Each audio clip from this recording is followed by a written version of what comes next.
out and everything was changed. And, that happens. And don't be naive to think that it's not going to happen. And I know we get into love and we think that love's going to, oh, they'll do what I say because they love me. Well, I can tell you, after you're gone, if there is not documentation and people that know about the documentation so that they can, they can find it, Mm-hmm. people are greedy, people are mean, people are deceptive. And so I'm just telling you right now to, make sure that you document that when you're in a marriage, a remarriage, because I've heard so many heartbreaking stories where, how their lives could have been so changed had, they received what was respectfully, rightfully theirs.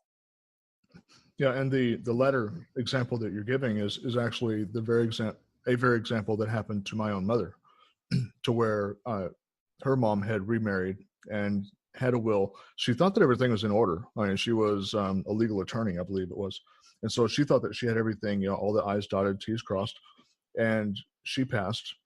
Her husband then received everything instead of my mom, which is not the way she wanted it, and he in turn sold off, assets. And so, instead of my mom taking those things, he took it and benefited from it. His children benefited from it, and my mom was left with none of it. That's so And sad. that that's not what her mom intended, but Right. so it's taking the steps to see that all those things are done, but then make sure that they're reviewed. Take it to legal counsel, have them review it. It may cost a little bit of money, but look at what it saves. So it's following the correct steps. Right. And I always say too is to make sure that leave note of the lawyers that did draw things up, because they have the legal cop, a lot of, especially if Right. people move out of state and whatnot, it's real easy to that paper trail to get lost.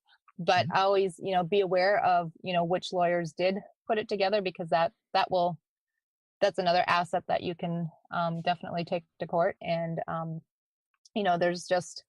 there's just proper ways of doing it, and make sure that you document.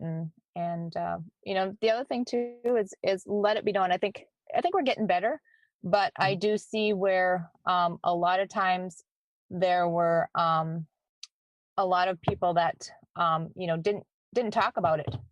And so my mom's generation is a perfect example of that.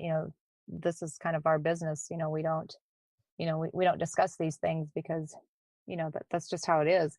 Where I don't feel that is healthy. I think transparency is the best way to do it, because and there's so many people that I talk to, they're like, we think mom and dad got it together, but we don't really know. And also, you guys need to be real about the cost of getting old.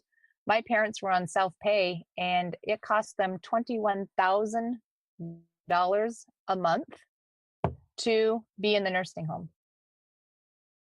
They didn't have long-term care. They didn't have insurance.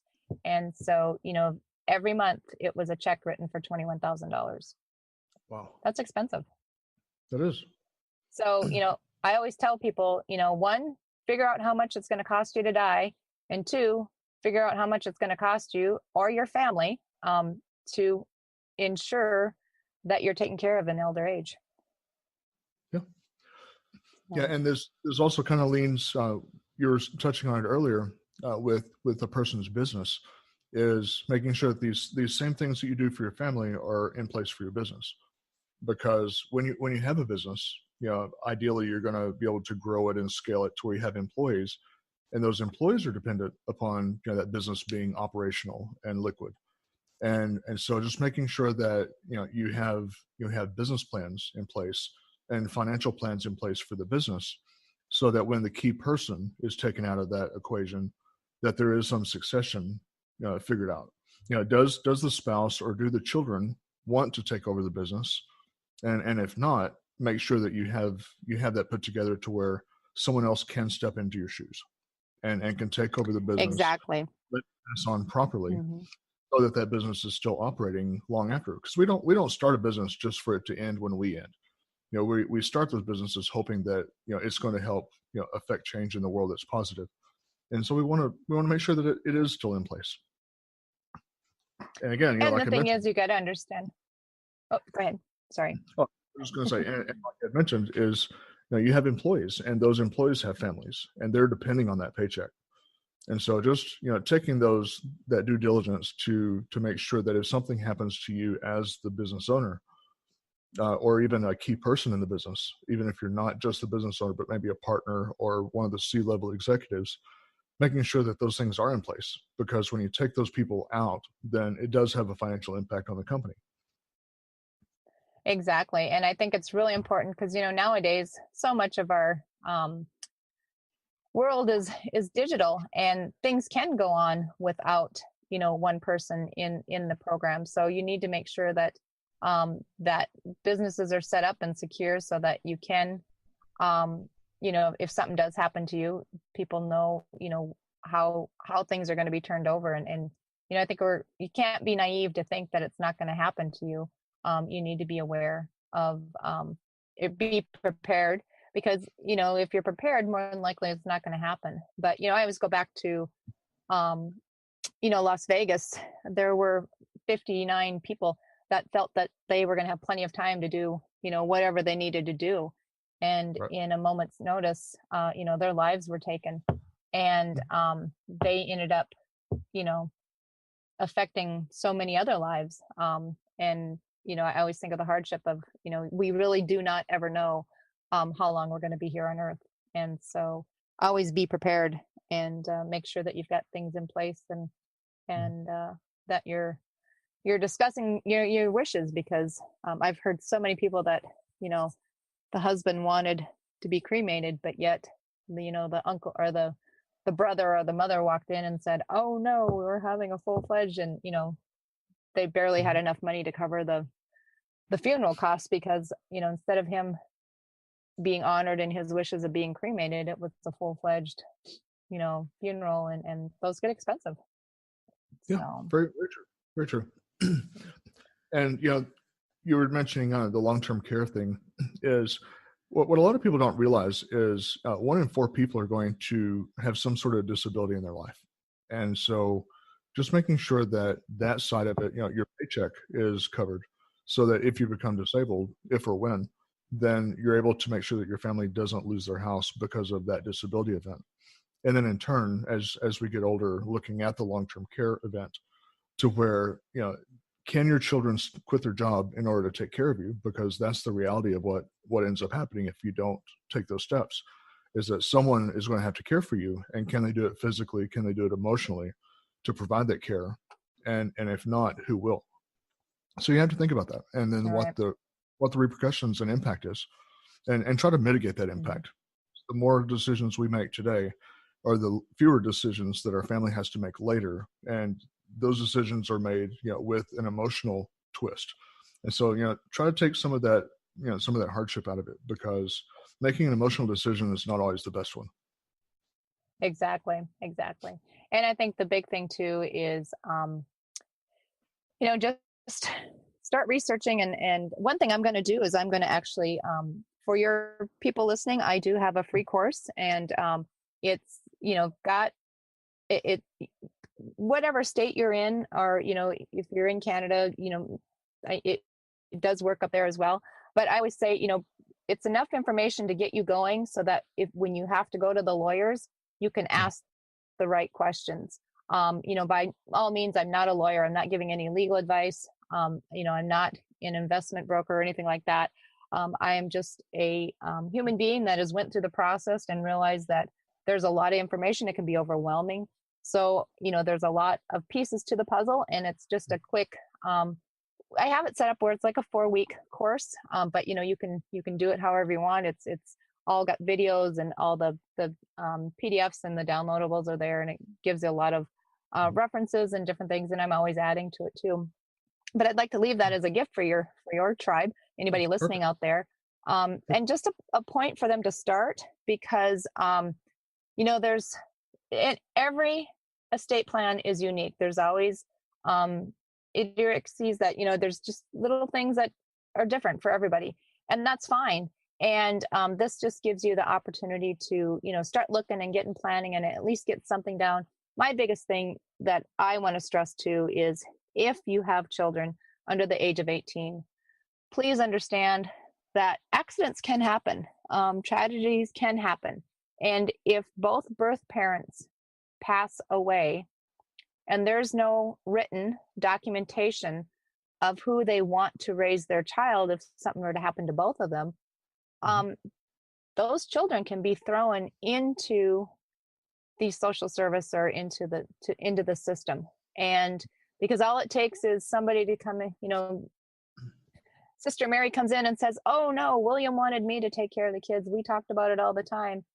And then, you know, Bob comes in and says, "Oh no, they said I was going to raise them. We had a lot of beers and we talked about." And so all of a sudden the judge has to look, and they've got two families fighting over these kids.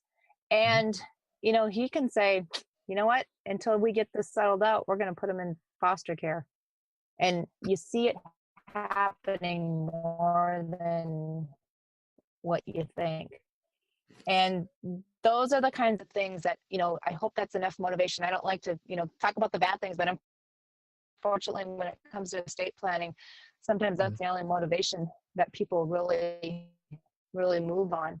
And, go through and get some type of documentation as far as, what that can ensure the transition, because children are the ones that it's hard for them to understand what's going on anyway. And then you throw on top of that, all of a sudden they're being thrown into, the foster care system. That can be really, really hard to do. So if you have children under the age of 18, please make sure that you are not naive to think that you don't have to, we don't own anything, we don't have a house, or we're still renting. You've got probably the most precious commodity there is, and that's your children. And make sure that you are documenting and taking care of that and being responsible, because Mhm. at any point anything can happen.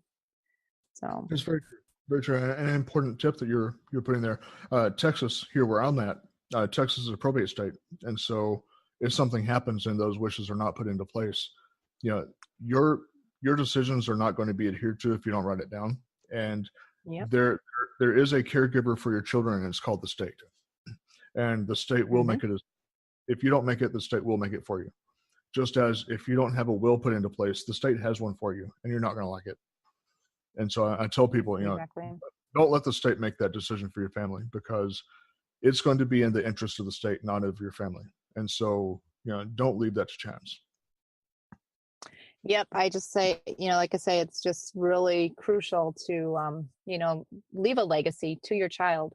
Um, Mhm. and that's even if you don't have any money, even if you don't have, even if times are tough, that's a huge legacy that you can leave to your loved ones. That doesn't cost you any money. Just to have that documented and make sure that, and speak to the people too that you really want. And put that information in the safety deposit box so that everybody knows that that's where it's at. Um, That's true.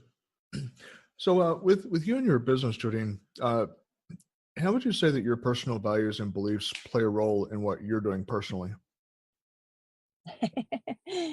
well, it's interesting you should note that, because I'm actually in transition right now. My husband, or ex-husband, after 33 years, walked out, and Oh, so I'm actually rewriting my purpose and mhm. beliefs and core values.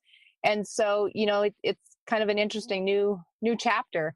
And now leaving my legacy, is even more important to me, because I don't want my grandchildren and great grandchildren to, feel like I, divided the family or division it, because I fought really hard to keep it together. So, Right. I'm documenting that. I'm letting them know that, grandma was in there fighting for the family and trying to keep it together. So that, living up to my values, and I've been kind of a holding spot, because I've had to really go back to those core purposes and Mhm. beliefs, and really evaluate where they serving me. And some of them I had to kind of rewrite, and so that I could be authentic to myself, and move forward in the, because we all get things thrown at us, and we can either stay down, or we can stand up and say, you know what, we're gonna make the best of this. And so that's right now I'm in that process. I'm not 100% in clarity yet.